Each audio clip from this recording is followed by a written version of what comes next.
The Animal Metronome in the Lovevery music set is a fantastic way to help your child understand the foundational music concept of tempo. Hi, I'm Marilie Jackson, an arts education consultant, and I'm going to show you a great activity with this metronome to help your child learn about tempo. When introducing the Animal Metronome, you can begin with some exploration activities. You may start by asking your child to identify the animals.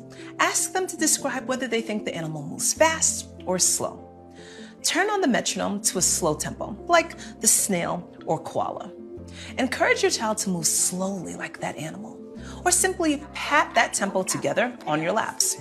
Ask them to turn the dial and tell you what they notice is happening. The sound of the click is getting faster. After making connections between the tempo or speed with the animals, you can begin to sing familiar songs at different tempos. Encourage your child to adjust the dial on the metronome to choose the tempo that they want.